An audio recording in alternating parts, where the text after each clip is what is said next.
जय श्री राम। तो मेरे प्यारे बच्चों, कैसे हैं आप सब? चलिए भाई, क्लास शुरू हो चुकी है तो आप अपनी उपस्थिति दर्ज कराएं और क्लास को प्यारे बच्चे हम लोग शुरू करते हैं। तो चलिए भाई, क्लास से जुड़ जाइए और फिर प्यारे बच्चे क्लास को शुरू किया जाए।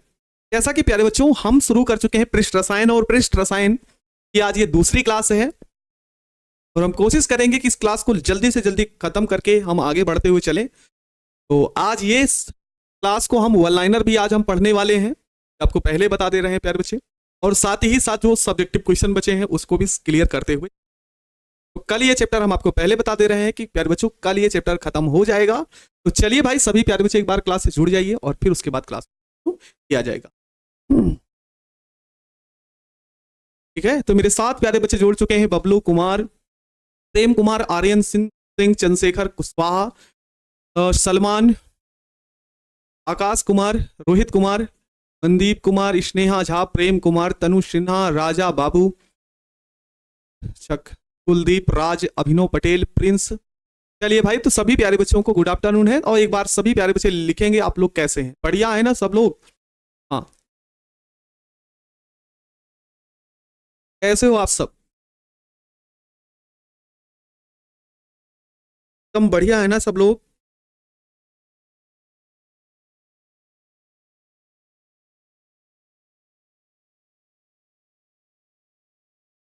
तबीयत ठीक है प्यारे बच्चे, पहले से कुछ रिकवर होने में समय लगेगा क्योंकि तबीयत 15 दिन से है ना, 15 दिन से तबीयत लगभग डाउन थी, तब खराब थी। समय तो लगेगा ही हाँ, लेकिन बाकी धीरे धीरे कवर हो जाएगा। उसके लिए जल्दी से जल्दी हम हार लाएंगे भाई। हम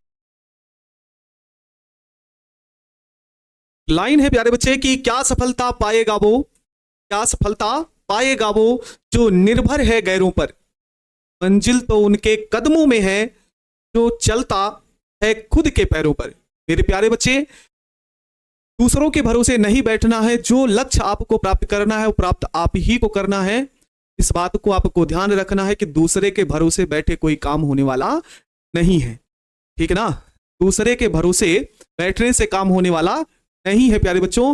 मंजिल तभी मिलेगी जब आप खुद पढ़ेंगे, जब आप अच्छे तरीके से काम को करेंगे प्यारे। तो चले प्यारे बच्चे, क्लास को शुरू किया जाए।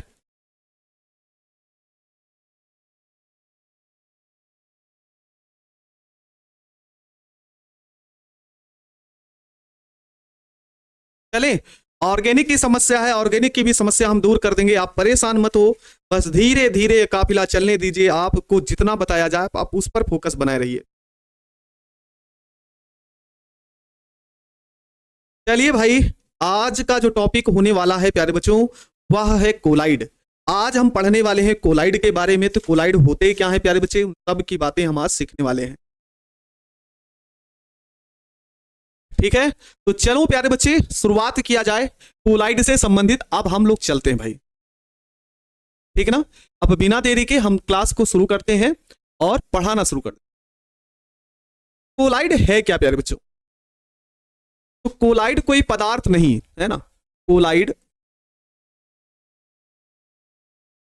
कोलाइड कोई पदार्थ नहीं है, पदार्थ नहीं है, बल्कि पदार्थ की एक अवस्था है ना, पदार्थ की एक अवस्था है। ये लाइन हमेशा आप लोग याद रखें कि भैया अगर आप कहिए कि कोलाइड एक क्या है, पदार्थ है, तो गलत बात है। कोलाइड एक पदार्थ नहीं, क्या है प्यारे बच्चों? पदार्थ की एक अवस्था होती है, ठीक ना, जो कणों के आकार पर निर्भर करती है, जो कणों के आकार पर निर्भर करती है, कणों के आकार पर निर्भर करती है।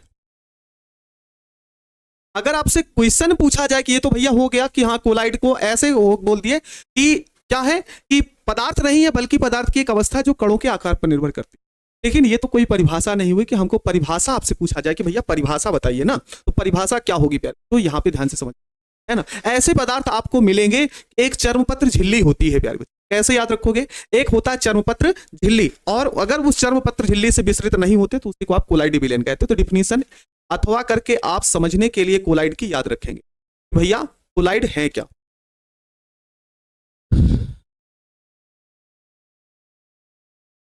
ठीक है ना, क्या होंगे प्यारे बच्चे?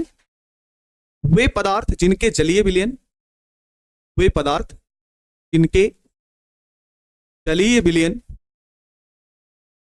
जलीय विलयन, जलीय विलयन चर्मपत्र झिल्ली,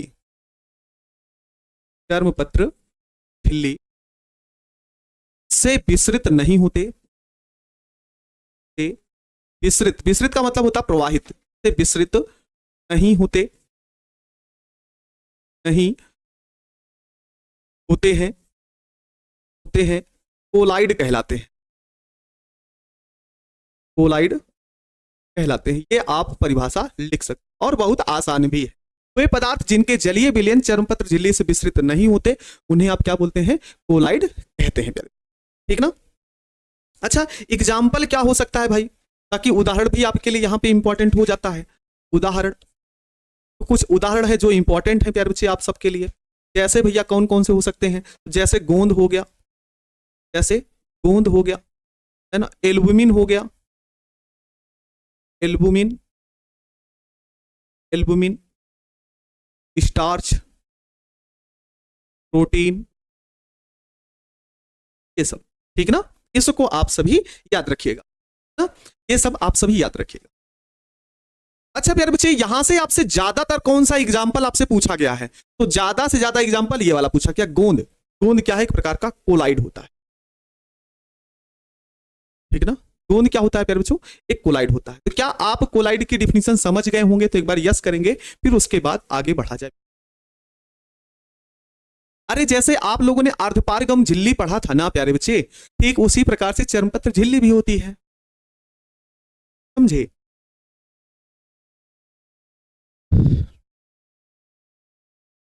चलिए आगे हम बढ़ते हैं। ठीक ना? आगे बढ़ते हैं और हमको जो पढ़ना है प्यारे बच्चों, इसमें आपसे पूछा जाता है द्रव स्नेही कोलाइड और द्रव विरोधी कोलाइड, है ना? द्रव स्नेही कोलाइड और द्रव विरोधी कोलाइड क्या है? ठीक ना?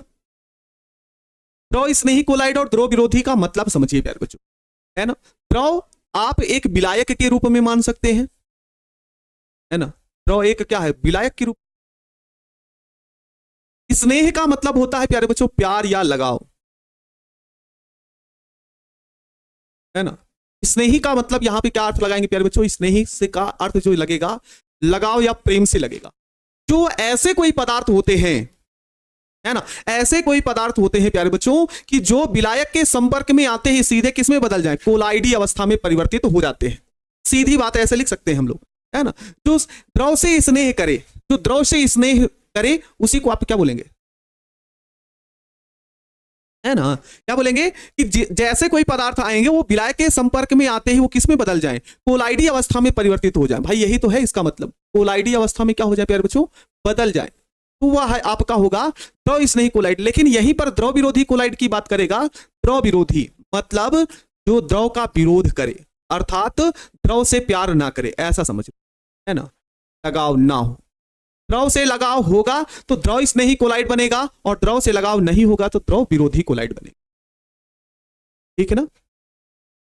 अब इसमें एक लोग कह रहे हैं, है ना, एक लोग कह रहे कि सर केमिस्ट्री याद नहीं होता, पढ़ाई में मन नहीं लगता। ठीक है भैया, ना पढ़ो, क्या बताएं, है ना? तो गलत बात है।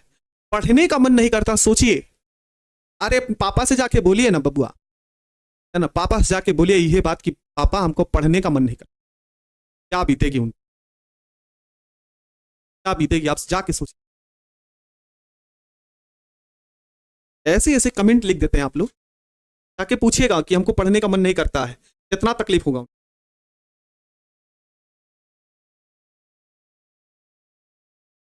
ठीक है, सीधे सीधे यही याद रखिएगा, जो उपयुक्त विलायक के संपर्क में आते ही, है ना, उपयुक्त विलायक के संपर्क में आते ही सीधे किस में बदल जाए? कोलाइडी अवस्था में बदल जाए, वह द्रव नहीं होगा। और ऐसे जो द्रव विरोधी होगा प्यारे बच्चे, वह द्रव के संपर्क में आने पर, मतलब विलायक के संपर्क में आएगा तो वह कोलाइडी अवस्था में ना परिवर्तित हो, कोलाइड ना बने।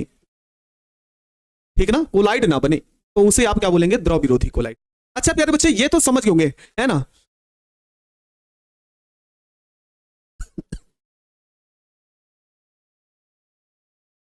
ठीक ना? अब एक थोड़ी देर समझिए, जैसे एग्जाम्पल कैसे पूछा गया, हम एक एक लाइन यहाँ पे आपके लिए है, यहां से जो क्वेश्चन पूछा गया है प्यारे बच्चों ध्यान से समझिएगा। द्रव स्नेही को हम बोलते हैं लायोफिलिक, ध्यान से समझिएगा। द्रव को क्या बोलेंगे हम?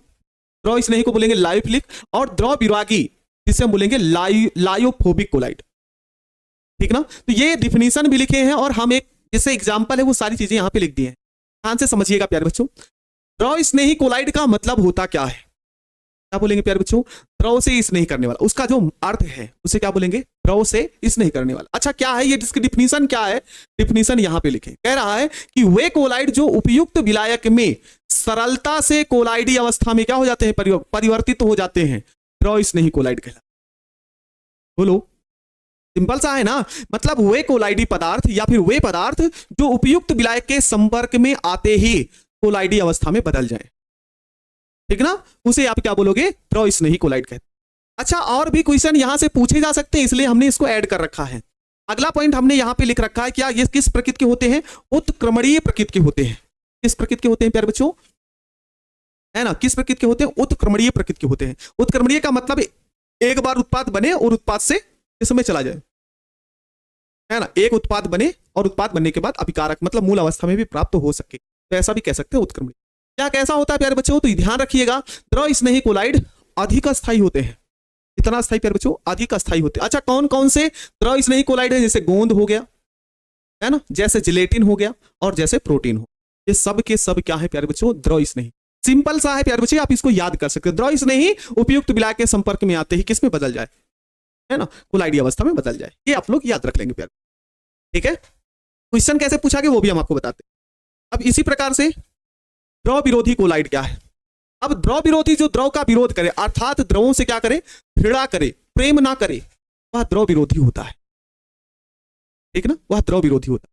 अच्छा भाई इसकी डिफिनीशन क्या होती है? तो वे कोलाइड जो उपयुक्त विलायक में सरलता से कोलाइडी अवस्था में परिवर्तित नहीं होते, सिंपल सा है ना। जो कोलाइडी अवस्था में परिवर्तित हो जाए सरलता से, वो द्रव स्नेही होगा, और जो सरलता से कोलाइडी अवस्था में परिवर्तित ना हो उसे आप द्रव विरागी कह सकते हैं। ये किस प्रकृति के होते हैं? ये तो उत्क्रमणीय प्रकृति के होते हैं। ये अस्थायी होते तो हैं लेकिन ये कम अस्थायी होते हैं, किसकी अपेक्षा? द्रव विरोधी की अपेक्षा ये कम अस्थायी होते हैं, ऐसा लिख सकते हैं।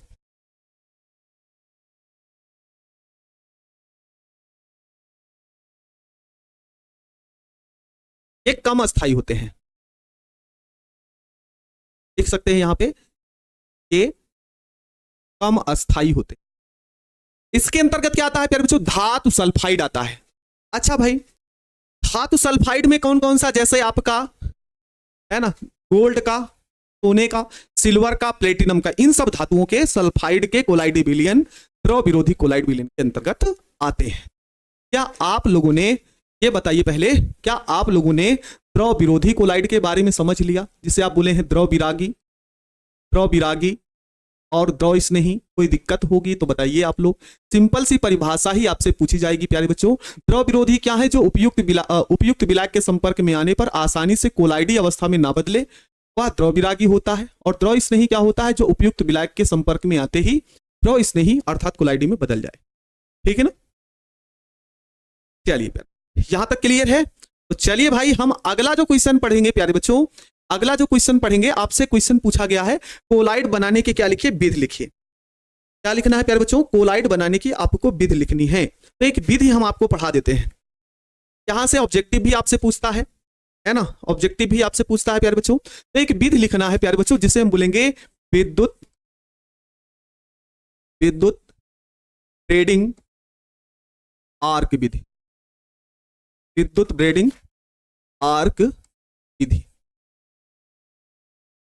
विद्युत ब्रेडिंग आर्क विधि होता क्या है? शुरू करें? चलो विद्युत ब्रेडिंग आर्क विधि मेरी तरीके से ध्यान से समझिएगा, जैसे हम आपको समझा रहे हैं। अगर मेरी बातों को हर एक लाइन समझते हुए चले जाइएगा तो चित्र बनाते बनाते पूरा का पूरा लेक्चर ये तैयार हो जाएगा आपसे, ठीक ना।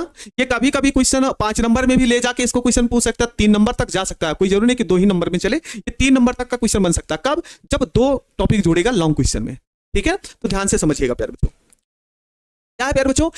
विद्युत ब्रेडिंग आर्क विधि बनाएंगे कैसे? ध्यान से समझिएगा। कोलाइडी विलयन बनाया कब जाता है? विद्युत ब्रेडिंग आर्क विधि। तो ये किसके लिए प्रयोग की जाती है? तो प्यारे बच्चों ये द्रव विरोधी कोलाइड के लिए प्रयोग की जाती है। पहली बात, द्रव विरोधी, जिनका कोलाइडी विलयन बनाना आसान नहीं होता, द्रव विरोधी इसी बोलते हैं, या फिर इसे द्रव विरागी भी कहते हैं। तो इस विधि का प्रयोग कब किया जाता है? जिनके कोलाइडी विलयन आसानी से प्राप्त ना किए जा सके या प्राप्त नहीं किए जा सकते, उसके लिए हम विद्युत ब्रेडिंग आर्क विधि का प्रयोग करते हैं। ठीक है ना? किसका प्रयोग करते हैं? विद्युत ब्रेडिंग आर्क विधि का प्रयोग द्रव विरोधी या द्रव विरागी कोलाइडों के लिए, जिनका कोलाइडी विलयन हम आसानी से नहीं बना सकते हैं, उसके लिए, उसका कोलाइडी विलयन बनाने के लिए विद्युत ब्रेडिंग आर्क विधि का प्रयोग करते हैं। अच्छा ठीक है भैया, सर जी हम इतना तो समझ चुके हैं, बनाना कैसे है ये बताइए आप। तो चलिए भाई बनाना हम आपको सिखा देते हैं। सबसे पहले एक पात्र लेना है आप सभी को। क्या लेना है? पात्र लेना है। और देखो पात्र ले लिया हमने ऐसे।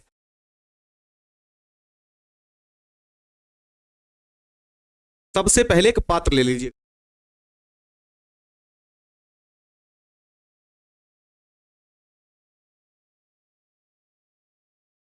एक मिनट भाई, पात्र हमारा ज्यादा गड़बड़ हो गया।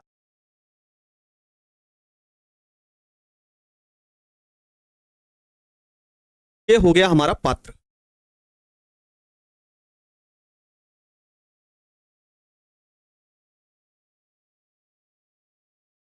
ये क्या हो गया प्यारे बच्चों? ये हो गया आयताकार टैंक। आयताकार टैंक। और इस आयताकार टैंक में हम भरेंगे यहां पे KOH। आयताकार टैंक में यहां पे भरा जाएगा प्यारे बच्चों KOH। KOH। KOH कार्य किसका करता है? तो KOH कार्य करता है विद्युत अपघट्य का। विद्युत अपघट्य का कार्य करता। ध्यान से समझते चलिएगा हम आपको क्या बोल रहे हैं। ठीक ना? हम आपको क्या बोल रहे हैं प्यारे बच्चे, ध्यान से समझते चलिएगा। हमने आपसे बताया कि सबसे पहले एक आयताकार टैंक लिए और उस आयताकार टैंक में हमने भर लिया KOH का विलयन, जो विद्युत अपघट्य का कार्य करता है। अब आगे दो लाइन हम बोलने चल रहे हैं, ध्यान समझिएगा। हम आपसे क्या बोल रहे हैं कि जिस धातु का आपको कोलाइडी विलयन बनाना हो, जिस धातु का कोलाइडी विलयन बनाना हो, उसकी यहां पे हम लेंगे दो छड़ें।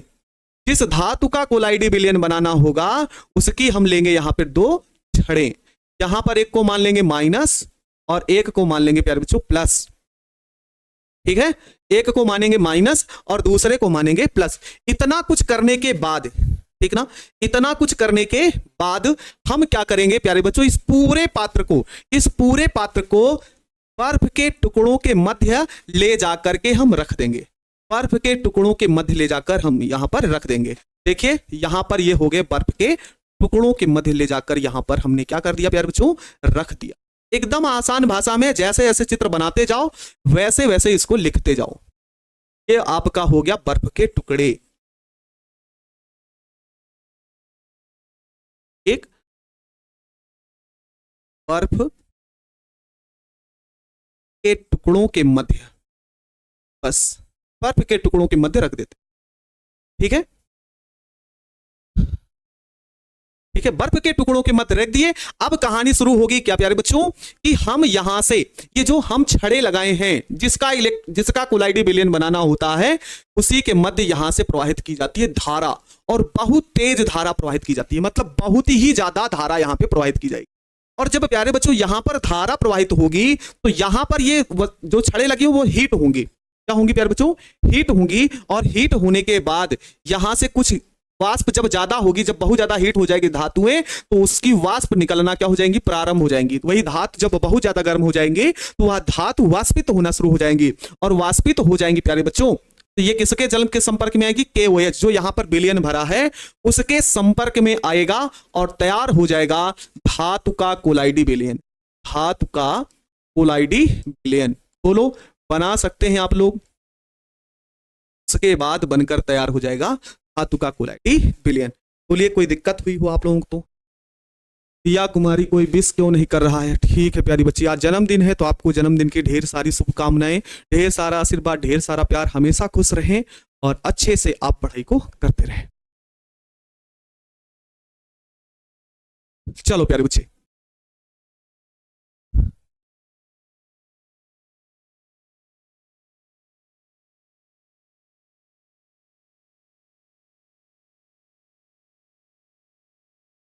समझ में आया आप लोगों को? तो हम इधर इसकी लैंग्वेज लिखते हैं और हम समझाते हुए चल रहे हैं, ठीक ना। इसकी लैंग्वेज हम लिख देते हैं।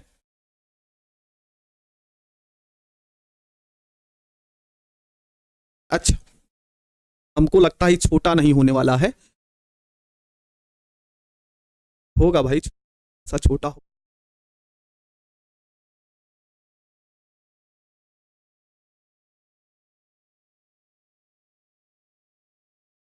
चलिए प्यारे बच्चे, आप इसको देखते हुए चलते हैं, है ना। कैसे लिखेंगे इसको? हाँ, चलिए इसको लिखते हुए चलते हैं। हम लोग कैसे लिखेंगे प्यारे बच्चे, ध्यान से समझो। यदि लाइन को पढ़ते हुए चलना प्यारे बच्चे, हम बोल क्या रहे हैं, जिस धातु का कोलाइडी विलयन बनाना होता, हम लिख रहे हैं जिस धातु का कोलाइडी विलयन बनाना होता है, विलयन बनाना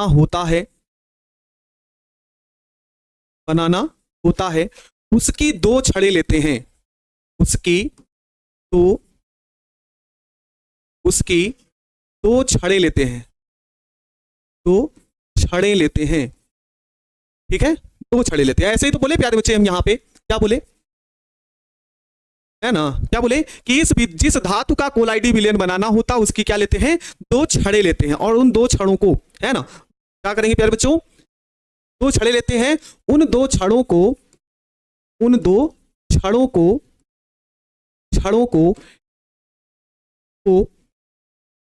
KOH से भरे। ध्यान से समझो क्या बोल रहे हैं, दो छड़ों को KOH से भरे एक आयताकार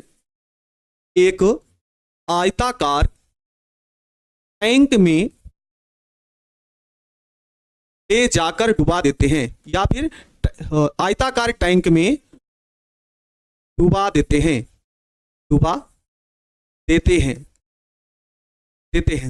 KOH का विलयन विद्युत अपघट्य का कार्य करता है, विद्युत अपघट्य का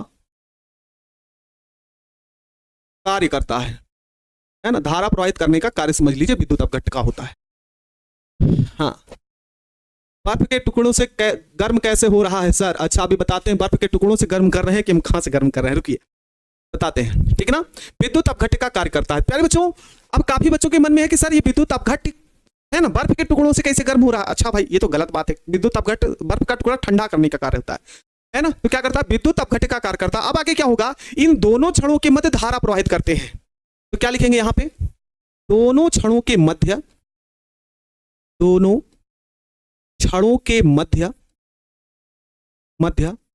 धारा प्रवाहित करने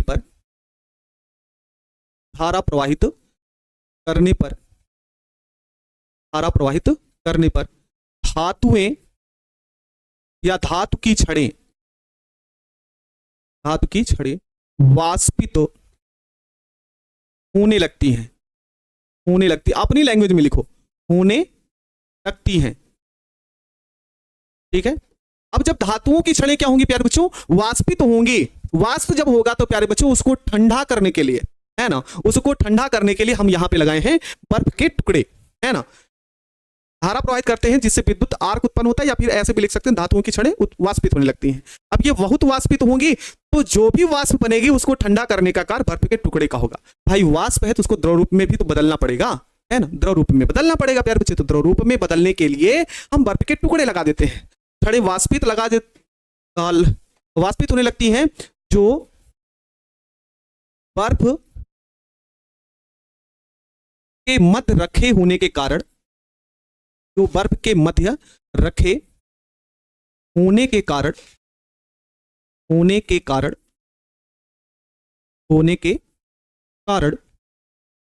द्रव रूप में, है ना, अच्छा यहां पे लिख सकते हैं कारण कोलाइडी विलयन में परिवर्तित हो जाती हैं, कोलाइडी विलयन में बदल जाती हैं, बस हो गया तैयार कोलाइडी विलयन। बोलो, क्लियर हुआ प्यारे बच्चों? बोलिए, क्लियर हुआ आप सभी को?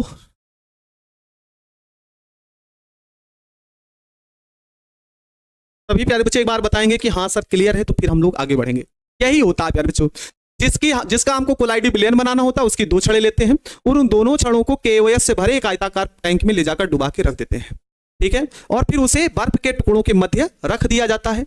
रखने के बाद दोनों छड़ों के मध्य धारा प्रवाहित करते हैं, जिससे यहां पर विद्युत आर्क उत्पन्न होता, बहुत ज्यादा उष्मा उत्पन्न होती है, और वो उष्मा उत्पन्न इन धातुओं को ठोस से द्रव रूप में कन्वर्ट कर देती है, अर्थात वाष्प रूप में बदल देती है, और वही वाष्प इस ठंडे विलयन के संपर्क में आने पर कोलाइडी अवस्था में बदल जाता है, ठीक ना, बदल जाता है प्यारे बच्चों। फिर उसके बाद चलिए भाई, हमने ये तो पढ़ लिया, अब आता है टिंडल प्रभाव, क्योंकि जो कोलाइडी विलयन होते हैं, है ना, जो कोलाइडी विलयन होते हैं वो टिंडल प्रभाव को प्रदर्शित करते हैं। जो कोलाइडी विलयन होते हैं वो क्या प्रदर्शित करते हैं प्यारे बच्चों? टिंडल प्रभाव को प्रदर्शित करते हैं। तो बहुत ही आसान परिभाषा है कोलाइडी विलयन टिंडल प्रभाव की। टिंडल प्रभाव होता क्या है प्यारे बच्चों? देखो, वैज्ञानिक एक टिंडल थे, वैज्ञानिक का नाम क्या है प्यारे बच्चों? एक वैज्ञानिक थे, वैज्ञानिक टिंडल।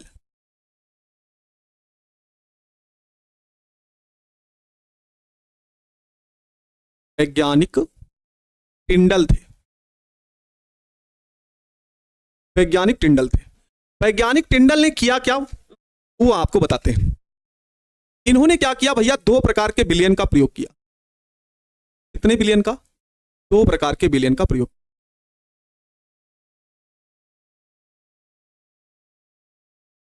ये आपका वास्तविक विलयन है, वास्तविक विलयन, और एक आपका होता है प्यारे बच्चों कोलाइडी विलयन। इन्होंने 2 प्रकार के विलयन लिए, एक वास्तविक विलयन लिए और एक कोलाइडी विलयन लिए, और दोनों पर इन्होंने अपनी रिसर्च की खोज की, और खोज करने के बाद बताया गया। क्या बताए थे? यहां पर इन्होंने एक सूक्ष्मदर्शी लगाई है ना, ये सूक्ष्मदर्शी हो गई, आंख समझ लीजिए, देखते हैं सूक्ष्मदर्शी की सहायता से। यहां पे सूक्ष्मदर्शी मान लो, सूक्ष्मदर्शी, और यहां पे है क्या प्यारे बच्चों? सूक्ष्मदर्शी।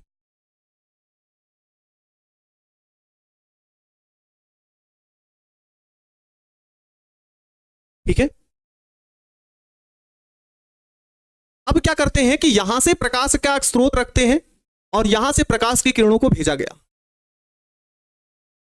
यहां से इन्होंने प्रकाश का स्रोत रखा और प्रकाश की किरणों को भेजा। तो टिंडल ने यह देखा प्यारे बच्चों कि जो वास्तविक विलयन था, जो वास्तविक विलयन था, और उस वास्तविक विलयन में प्रकाश की किरणों को भेजने पर, प्रकाश की किरणों को भेजने पर इस प्रकाश का मार्ग दिखाई नहीं पड़ा, प्रकाश का मार्ग दिखाई नहीं दिया। लेकिन जब उसी प्रकाश स्रोत को, उसी प्रकाश स्रोत के माध्यम से कोलाइडी विलयन में प्रकाश को प्रवाहित किया गया, तो उसका मार्ग दिखाई पड़ा कुछ इस तरीके से। यहां से उसका प्रकाश का मार्ग क्या हुआ प्यारे बच्चों? दिखाई पड़ा। इसमें कोलाइडी विलयन में प्रकाश का मार्ग दिखाई पड़ा, ठीक है ना, प्रकाश का मार्ग दिखा लोगों के द्वारा, टिंडल ने देखा। यह जो प्रभाव नाम दिया गया है ना, ठीक ना, प्रकाश का जो मार्ग था प्यारे बच्चों वो दिखाई पड़ा, और जब वो दिखाई पड़ा तो उसी प्रभाव को इन्होंने कहा टिंडल प्रभाव, है ना। एक आदर्श पीटरसन है, वो केमिस्ट्री की क्लास में वो अंग्रेजी पढ़ने आए। बिल्कुल अच्छी बात है, ऐसे ही आप कमेंट करते रहो, अच्छी बात है प्यारे बच्चे, क्या बात है भाई, ऐसे पढ़ते रहेंगे, ठीक है ना। यही था प्यारे बच्चों। तो सिंपल सी परिभाषा क्या हो सकती होगी? सिंपल सी परिभाषा क्या हो सकती होगी? आप ध्यान से बताइएगा, क्या हो सकता है कि कोलाइडी विलयन का, कोलाइडी विलयन का, विलयन का, विलयन का प्रकाशीय गुण प्रदर्शित करना, प्रकाशीय गुण प्रदर्शित करना, कोलाइडी विलयन का प्रकाशीय गुण प्रदर्शित करना टिंडल प्रभाव कहलाता है। टिंडल प्रभाव कहलाता है।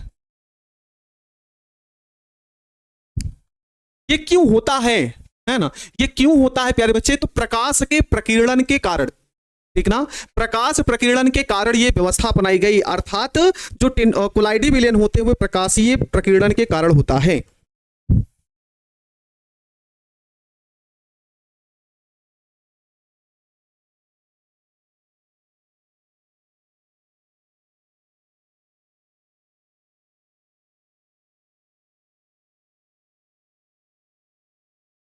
हाँ, समझ में आया प्यारे बच्चे? सीधे लिख देना, कोलाइडी विलयन का प्रकाशीय गुण प्रदर्शित करना क्या कहलाता है? टिंडल प्रभाव कहलाता है। 2 नंबर देगा। 2 नंबर कैसे देगा? उसके लिए हमको ऐसे छोटा सा चित्र बनाना पड़ेगा, ठीक ना? छोटा सा क्या बनाना पड़ेगा? चित्र बनाना पड़ेगा। ऐसे चित्र बना दीजिए।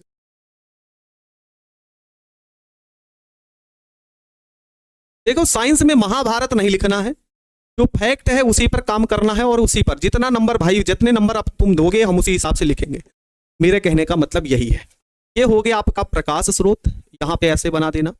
ये आपका हो गया प्यारे बच्चों प्रकाश स्रोत। ये हो जाएगा कोलाइडी विलयन। ऐसे सब बढ़िया से लिख देना, वो समझ जाएगा कि बालक पढ़ने वाला है। कोलाइडी विलयन। फिर उसके बाद क्या करना है?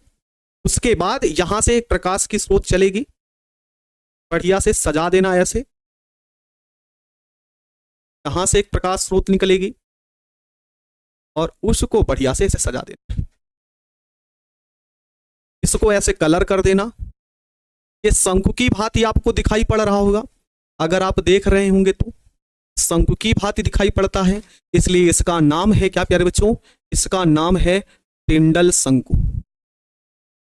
शंकु की भांति दिखाई पड़ता है, इसलिए नाम इसका बोलेंगे प्यारे बच्चों टिंडल शंकु। हाँ बोलो, ये क्लियर हुआ आप लोगों को? टिंडल प्रभाव भी प्यारे बच्चों आप सभी को?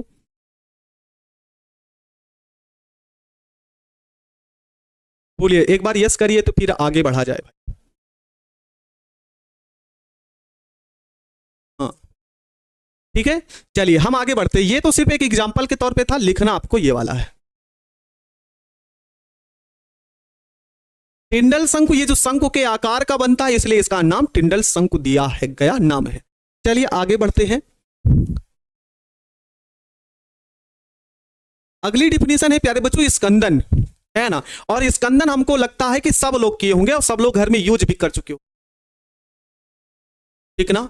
आप लोग घर में यूज कर चुके हो। कितने प्यारे बच्चे हैं जो पनीर का निर्माण किए हैं? कितने बच्चे ऐसे हैं?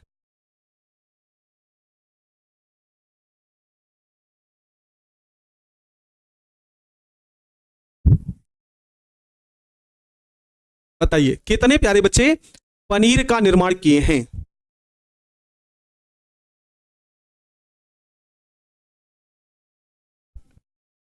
सभी लोग किए होंगे ना? हाँ सभी लोग किए होंगे, तो समझ दो स्कंदन की क्रिया होती है ना? सभी लोग किए हैं तो भैया वो स्कंदन की क्रिया होती है, बस आप लोगों ने कभी ध्यान नहीं दिया है।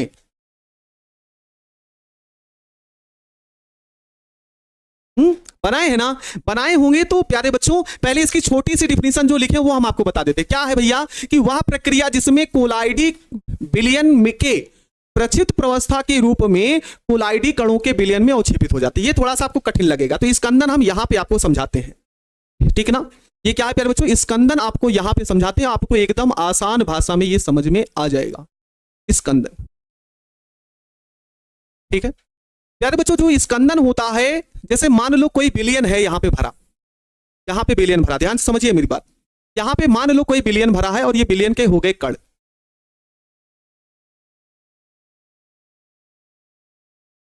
ये कोई विलयन है और ये हो गए प्यारे बच्चों यहां पे विलयन के कण।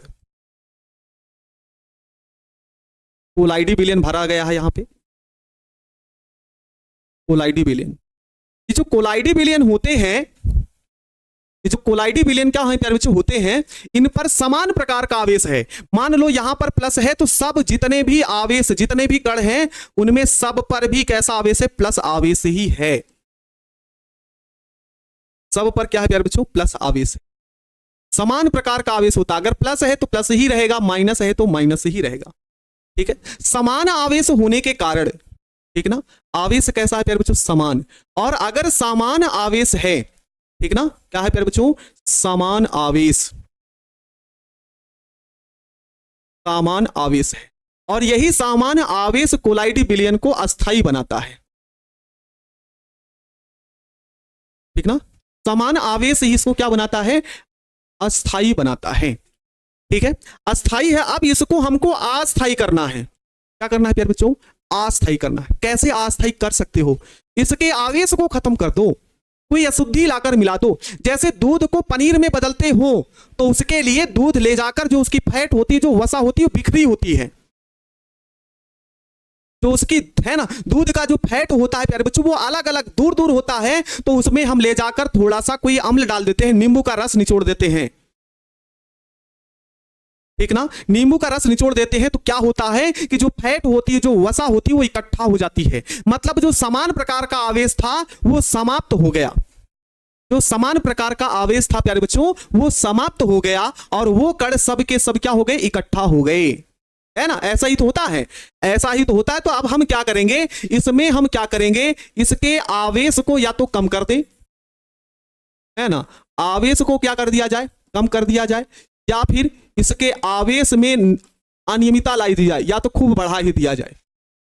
ये जो आवेश है समान रूप से सब पर बराबर है, इनके आवेश को एक आध दो को इधर उधर कर दिया जाए, या तो फिर इनमें बहुत ज्यादा आवेश उत्पन्न कर दिया जाए, मतलब इनमें अनियमितता उत्पन्न कर दी जाए, है ना। अनियमितता उत्पन्न की जाएगी प्यारे बच्चों, ठीक ना। इनके आवेश को समाप्त करने के लिए बाहर से कुछ मिला दिया जाए, या इनके आवेशों को कम कर दिया जाए, या ज्यादा और कर दिया जाए, तो क्या होगा, यही जो कण इतने अलग अलग आपको दिख रहे हैं, यही सब कण एक साथ आ जाएंगे। यही सब कण क्या हो जाएंगे प्यारे बच्चों, एक साथ आ जाएंगे। कुछ इस तरीके से आपको इकट्ठा देखने को मिलेंगे, ठीक ना। कुछ इस तरीके से इकट्ठा आकर मिल जाएंगे बड़े आकार में। जो पहले छोटे छोटे अलग अलग आपको दिख रहे थे, वो बड़े आकार में बदल जाते हैं, और इसी क्रिया को हम कहते हैं प्यारे बच्चों स्कंदन। इसी क्रिया को हम क्या बोलते हैं, स्कंदन बोलते हैं, ठीक ना। इस क्रिया को हम लोग बोल देंगे स्कंदन बोल देंगे।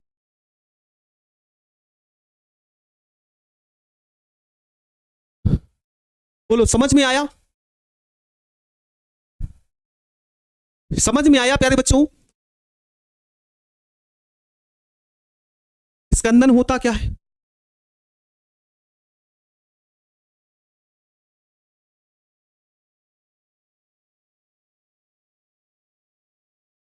सभी प्यारे बच्चे एक बार बताएंगे कि यार समझ में आ गया सब लोगों को।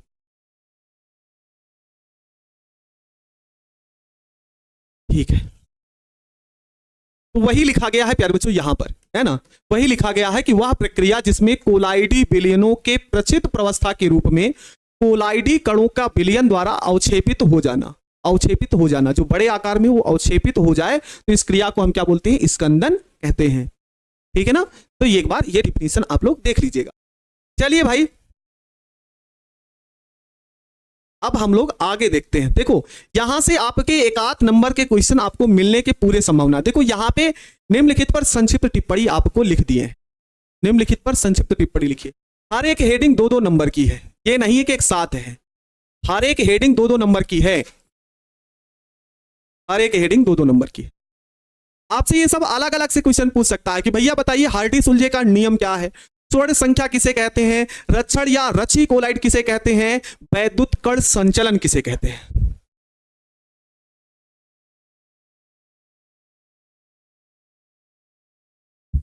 समझे, ये सब के सब है। अच्छा, अगर 5 नंबर का यहां से क्वेश्चन बन सकता है ना, 5 नंबर का क्वेश्चन आपको बनाना होगा, तो भैया एग्जामिनर क्या करेगा, इसी में से 2-3 हेडिंग एक साथ दे देगा और 5 नंबर का क्वेश्चन बना देगा, समझे, ठीक ना। 8 नंबर का नहीं पूछेगा, मतलब ये अलग अलग है क्वेश्चन के लिए पूछेगा, तो अलग अलग अलग पूछता तो 2-2 नंबर का पूछेगा। 8 नंबर का आप कह रहे हो, तो चलिए भाई सबसे पहले हम पढ़ते हैं हार्डी सुलझे का नियम। सबसे पहले हम पढ़ते हैं हार्डी सुलझे का नियम, और हार्डी सुलझे का नियम कहता क्या है। ठीक है, कह रहा है कि इस नियम के अनुसार किसी वैद्युत अपघट्ट की जो स्कंदन शक्ति होती है ना, स्कंदन शक्ति स्कंदन आयनों की संयोजकता पर निर्भर करती है। एक एग्जांपल देते हैं, एक एग्जांपल देते हैं, सुनिए पहले एग्जांपल। कोलाइडी आपको बिलियन दे दिया गया, कोलाइडी बिलियन, बिलियन, और एक कोलाइडी बिलियन दिया गया आपको AS2S3 आर्सेनिक सल्फाइड, क्या है प्यारे बच्चों, आर्सेनिक सल्फाइड। ध्यान से समझिएगा आप लोग।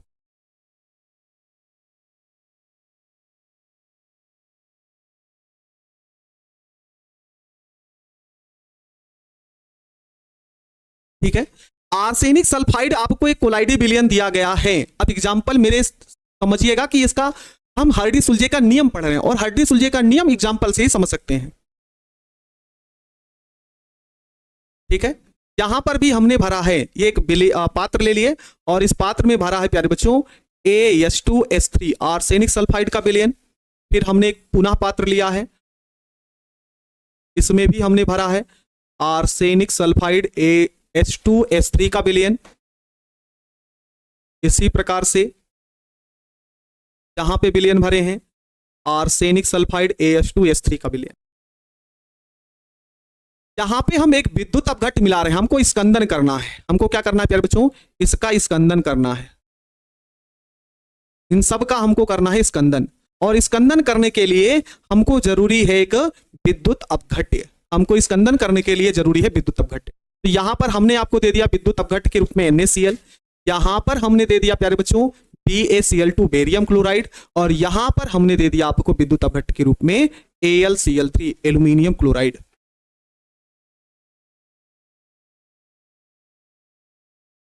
आदर्श पीटरसन है ना, यही नाम है आपका। आप प्यारे बच्चे फालतू में परेशान हैं। अब बताइए ना, आपको यहां पर कमेंट करने का क्या मतलब है? इससे क्या होता है कि आप इतना तो कमेंट कर दिए, यहां पर हमको अतिरिक्त बच्चे का कमेंट नहीं दिख रहा है और उसी कमेंट को बार बार कॉपी पेस्ट कर रहे हैं जिसका कोई मतलब नहीं है, जिसका समाधान मेरे पास है ही नहीं। ये आपका गलत ही है ना, ये गलत बात है।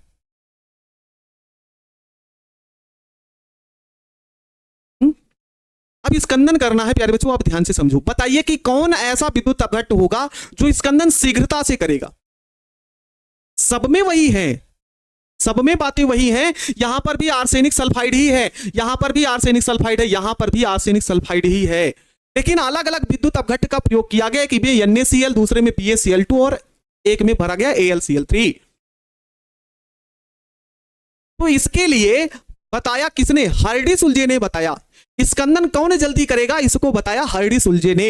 हर्डी सुलजे ने यह बताया कि भैया जिसकी आयनों की शक्ति ज्यादा होगी, जिसमें आयन ज्यादा होंगे, आयनों की शक्ति ऐसा समझ लो जिसमें आयनों की संख्या ज्यादा होगी, उसकी स्कंदन शक्ति वह स्कंदन आसानी से और शीघ्रता से कर देगा।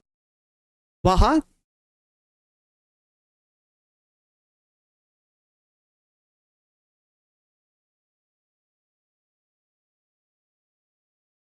बच्चे क्या बोलेगा भाई कि जिसके लिए आयन का मान ज्यादा होगा, है ना, उसकी स्कंदन शक्ति ज्यादा होगी। तो आप देख रहे हैं कि यहां पर जो AlCl3 है प्यारे बच्चों, वो Al3+ के रूप में होगा। यहां पे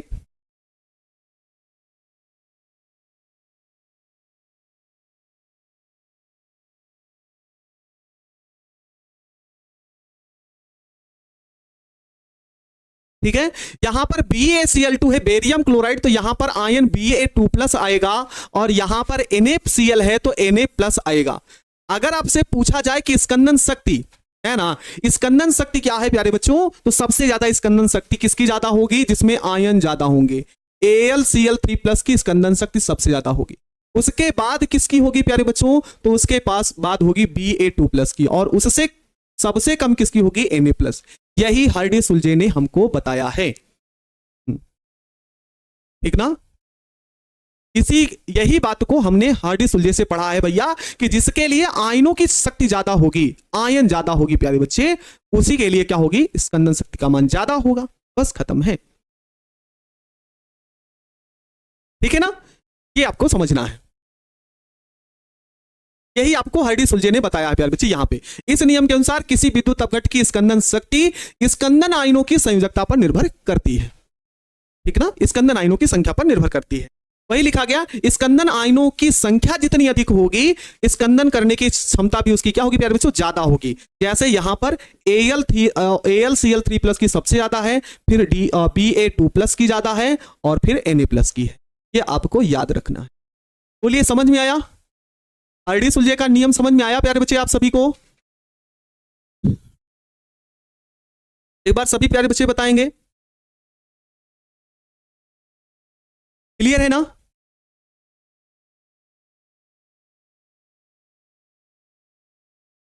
चलिए, अब ये तीनों हेडिंग प्यारे बच्चे हम कल कवर कर लेंगे, है ना। हम कल कवर कर लेंगे कौन कौन सा, रक्षण और रचिकोलाइड, वैद्युत कण संचलन और स्वर्ण संख्या।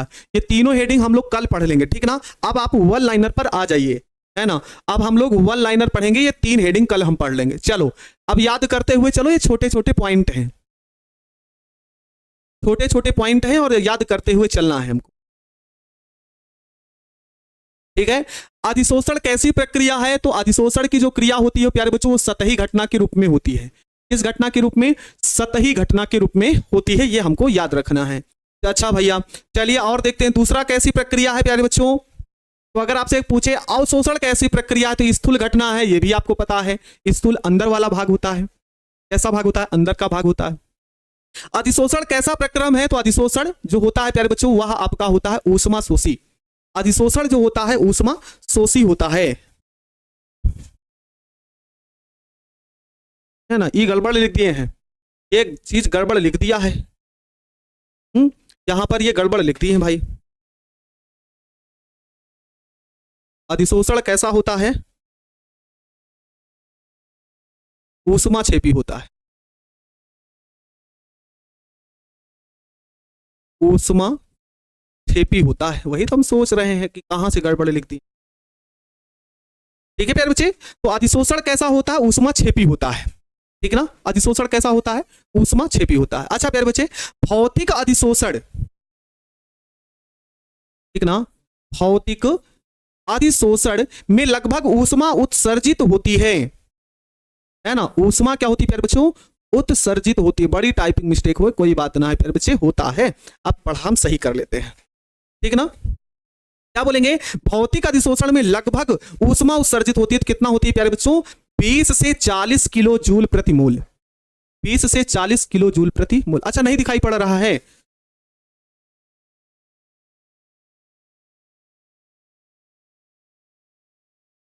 ये काट देते हैं और लिख देते हैं यहां पे ऊष्मा छेपी। बोलो प्यारे बच्चे, यहां तक क्लियर हुआ आप सभी को, यहां तक सभी को प्यारे बच्चों को क्लियर हो चुका है। चलो आगे देखते हैं हम लोग, ठीक है। चलो आगे देखते हैं हम लोग। अगला क्वेश्चन है प्यारे बच्चों की, रासायनिक जो अधिशोषण होता है उसमें कितनी ऊर्जा उत्सर्जित होती है। तो रासायनिक अधिशोषण जब होगा तो 30 से 240 किलो जूल प्रति मोल ऊर्जा खर्च होती है, ठीक है। बुक में कुछ हो सकता है अलग मिले, यहां पर 20 से 240 मिले कुछ बुकों में, लेकिन ये एनसीईआरटी बुक का है, एनसीईआरटी बुक में ही इतना दिया गया है, 30 से 240 किलो जूल प्रति मोल होता है प्यारे बच्चों। अच्छा अगला क्वेश्चन आपसे पूछेगा ऐसे कि भौतिक अधिशोषण ताप बढ़ाने पर क्या होता है। तो भौतिक अधिशोषण प्यारे बच्चों ताप बढ़ाने पर घट जाता है, ताप बढ़ाने पर क्या होता है प्यारे बच्चों, घट जाता है। चलिए भाई, रासायनिक अधिशोषण ताप बढ़ाने पर क्या होता है, ये सीधे सीधे ऐसे प्रश्न आपसे घुमा फिरा के नहीं पूछेगा, सीधे प्रश्न आ जाएगा कि भैया रासायनिक अधिशोषण ताप बढ़ाने पर क्या होता है प्यारे बच्चों, बढ़ता है। चलिए अच्छा आगे देखते हैं, भौतिक अधिशोषण की प्रकृति कैसी होती है। तो आपको पहले भी बताया गया कि जो भौतिक अधिशोषण होता है वह उत्क्रमणीय प्रकृति का होता है, ठीक है। और इसी क्रम में अगर हम आगे बढ़ेंगे तो रासायनिक अधिशोषण की बात करेगा तो रासायनिक अधिशोषण अनुत्क्रमणीय प्रकृति का होगा। किस प्रकृति का प्यारे बच्चों, अनुत्क्रमणीय प्रकृति का, ठीक है। किस प्रकृति का हो जाएगा प्यारे बच्चों, तो ये हो जाएगा अनुत्क्रमणीय प्रकृति का, ये आपको ध्यान रखना है। उसके बाद अगला क्वेश्चन क्या पूछेगा प्यारे बच्चों कि भौतिक अधिशोषण में कितनी परतें होती हैं। तो भौतिक अधिशोषण जब होता है प्यारे बच्चों तो उसमें बहुत सारी परतें आपके सामने देखने को मिलती है। जैसा कि आपने बताया था ना कि कार जो होती है उसमें धूल और मिट्टी आदि जम जाती है, ठीक है ना, धूल मिट्टी आदि जम जाती है तो जाके नाम लिख देते हो, वही है। तो बहुअणुक होता है। इसी प्रकार से रासायनिक अधिशोषण में कितनी परतें होती हैं। तो कुछ बुक में प्यारे बच्चे क्या होता है ना, कुछ बुक में एकल परत भी और बहु परत भी दे दिए हैं, लेकिन यहां पर आपको एकल परत पर ही टिक करना है। पेपर में एक क्वेश्चन पूछा भी जा चुका है। अगला क्वेश्चन पूछा गया है प्यारे बच्चों कि किन गैसों का अधिशोषण बहुत ही अधिक होता है, किन गैसों का अधिशोषण बहुत अधिक होता है। यह क्वेश्चन आपसे भी पूछा जा चुका है। तो भैया HCl, NH3 और CO2 ये ऐसी गैसें हैं जिनका अधिशोषण बहुत ही क्या होता है प्यारे बच्चों, ज्यादा होता है, ठीक है ना। यहां पे याद रखेंगे आप लोग। अच्छा आगे क्या है प्यारे बच्चों, यहां पे क्या होगा, किन गैसों का अधिशोषण अधिक नहीं प्यारे बच्चों, किन गैसों का अधिशोषण होता तो है लेकिन कम होता है, ठीक ना। किन गैसों का अधिशोषण क्या होता है, कम होता है। तो जैसे आपका H2 हो गया, O2 हो गया और N2 हो गया, ये सब ऐसी गैसें होती हैं प्यारे बच्चों जिनका अधिशोषण बहुत ही क्या होता है, कम होता है। ठीक है, चलिए भाई आगे देखते हैं। द्रव स्नेही कोलाइड के उदाहरण देखो, हमने ऐसे सेट किए हैं कि भैया पेपर में घुमा फिरा के कहीं से भी एग्जाम्पल पूछ ले वो आपको दिमाग में सेट हो जाए। ठीक है, तो कह रहा द्रव स्नेही कोलाइड के उदाहरण देख लीजिए, हमने जितने उदाहरण इंपॉर्टेंट थे वो यहां पे हमने लिख दिया। गोंद हो गया, जिलेटिन हो गया, प्रोटीन हो गया और अगार हो गया। ये सभी के सभी प्यारे बच्चे क्या है, द्रव स्नेही कोलाइड के उदाहरण। अच्छा भाई चलिए आगे देखते हैं। द्रव विरोधी कोलाइड का उदाहरण कौन सा होता है, धातु सल्फाइड। अब धातु सल्फाइड में कौन कौन सी सल्फाइड, कौन कौन सी धातुओं के सल्फाइड हो सकते हैं, तो प्लेटिनम का सल्फाइड हो सकता है, गोल्ड का सल्फाइड Au का हो सकता है, उसी प्रकार से कॉपर धातु का और इसी प्रकार से सिल्वर धातु का भी, है ना। ठीक ना। अब इसके बाद प्यारे बच्चे चलिए, ये वाला क्वेश्चन इंपॉर्टेंट है प्यारे बच्चों, यहां से भी क्वेश्चन पूछा जा चुका है कि कोलाइडी अवस्था में अवयवों का आकार अर्थात कणों का आकार कितना होता है ना। कणों का आकार कितना होता है, तो प्यारे बच्चों ये दो प्रकार से आपको देखने को मिलेगा कणों के आकार, एक तो नैनोमीटर में और दूसरा सेंटीमीटर में। कितना होता है प्यारे बच्चों, 1 नैनोमीटर से 1000 नैनोमीटर, ठीक ना, 1000 नैनोमीटर, और 10 की घात -5 से 10 की घात -7 सेंटीमीटर होता है। 10 की घात -5 सेंटीमीटर से 10 की घात -7 सेंटीमीटर होता है। अगला क्वेश्चन पूछ रहा है प्यारे बच्चों धुंध, है ना। धुंध, कोहरा, बादल एक कोलाइड होता है। ये सब ऐसे प्रश्न हैं प्यारे बच्चे जो आपके पेपर के लिए इंपॉर्टेंट हो सकते हैं। तो भैया धुंध हो गया, चाहे कोहरा हो गया या फिर बादल हो गया, एक कोलाइडी प्रक्रम होता है। तो गैस में किस में होता है, द्रव, है ना। उसके बाद दूध एक कोलाइडी प्रक्रम होता है, तो द्रव में द्रव, जिसे द्रव को आप पायस भी बोल सकते हैं, ठीक ना, क्या बोलते हैं, पायस बोल सकते हैं प्यारे बच्चे, द्रव में द्रव होता है। धुआं और धूल,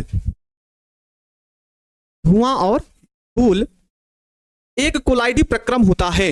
किसमें होता है प्यारे बच्चों, ठोस, गैस में ठोस, गैस में क्या होता है प्यारे बच्चों, ठोस होता है। पनीर, मक्खन, जेली एक कोलाइडी प्रक्रम है, ठोस में द्रव। ये से भी आपको एग्जांपल के रूप में याद रखना। ब्रेडिंग आर्क विधि में प्रयुक्त धातुएं, ब्रेडिंग आर्क विधि का जब हम प्रयोग करते हैं तो कौन कौन सी धातुएं प्रयुक्त होती हैं, तो प्लेटिनम हो गया, गोल्ड हो गया और सिल्वर हो गया, इन्हीं धातुओं का प्रयोग किया जाता है। कोलाइडी विलयन की प्रकृति कैसी होती है, तो आपको याद होना चाहिए, तो कोलाइडी विलयन जो होते हैं वो विषमांगी प्रकृति के होते हैं।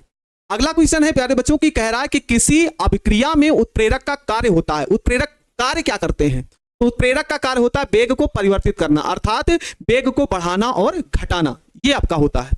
फ्रेंडलिक के अधिशोषण समतापी के अनुसार होता है। तो प्यारे बच्चों x बराबर, ये समीकरण आप लोग याद रखना, x/m बराबर k/p की पावर 1/n होता है। ये आप सभी समीकरण याद रखना ना, x/m बराबर kp की पावर 1/n होता है। अगला क्वेश्चन कह रहा है प्यारे बच्चों टिंडल प्रभाव पाया जाता है। तो ये जो टिंडल प्रभाव होता है या प्यारे बच्चों साल में पाया जाता है, अर्थात कोलाइड में ही पाया जाता है।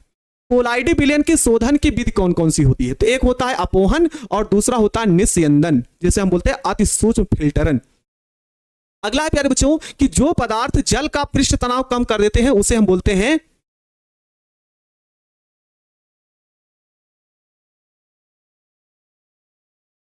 जो जल के पृष्ठ तनाव को कम कर देते हैं प्यारे बच्चों, तो उसे हम क्या बोलते हैं, उसे हम बोलते हैं पृष्ठ सक्रिय कारक, उसे हम बोलते हैं प्यारे बच्चों पृष्ठ सक्रिय कारक। बोलो, ये थे वन लाइनर प्यारे बच्चे, जो पूरे के पूरे हमको लगा कि हाँ इन क्वेश्चनों को भी, इन प्रश्नों को भी हमको ध्यान रखना चाहिए, जिससे मेरा ऑब्जेक्टिव किसी भी प्रकार से ना छूटे, ठीक ना, किसी भी प्रकार से ना छूटे। तो ऑब्जेक्टिव हो गया, कल ये मेरा लेसन समाप्त हो जाएगा, कल हर हाल में चैप्टर खत्म हो जाएगा, 3 हेडिंग वो बची है और इसके ऑब्जेक्टिव क्वेश्चन हम लोग पढ़ लेंगे, ठीक ना, ऑब्जेक्टिव क्वेश्चन पढ़ लेंगे और जल्दी से ये मेरा क्लास समाप्त हो जाएगा।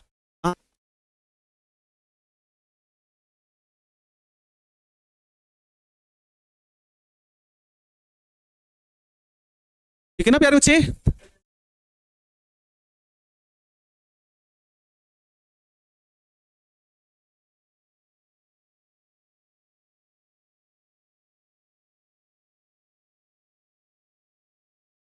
ठीक है प्यारे बच्चे, तो इसको आप लोग अच्छे तरीके से पढ़ लेंगे। ये इतने क्वेश्चन थे जो आपके वन लाइनर थे। तो मिलते हैं प्यारे बच्चे अगली क्लास में, और इन प्रश्नों को आप विशेष ध्यान रखिएगा, कल ये चैप्टर भी खत्म हो जाएगा, ठीक है ना। तब तक के लिए भाई सभी लोग अच्छे तरीके से अपनी पढ़ाई को करते रहिएगा, मन लगाकर अपनी पढ़ाई को करते रहिएगा, बिना लापरवाही के साथ एकदम जी जान के साथ एकदम से जुट जाइए और अच्छे तरीके से पढ़ाई को करते रहिएगा। तो प्यारे बच्चे एक बार सभी प्यारे बच्चे कमेंट करेंगे कि आज का क्लास कैसा लगा आप सबको, तो चलिए भाई, मिलते हैं कल नई क्लास में इसी के आगे। तब तक के लिए मेरे सभी प्यारे बच्चों को गुड आफ्टरनून, राधे राधे, जय श्री राम, जय हिंद, वंदे मातरम।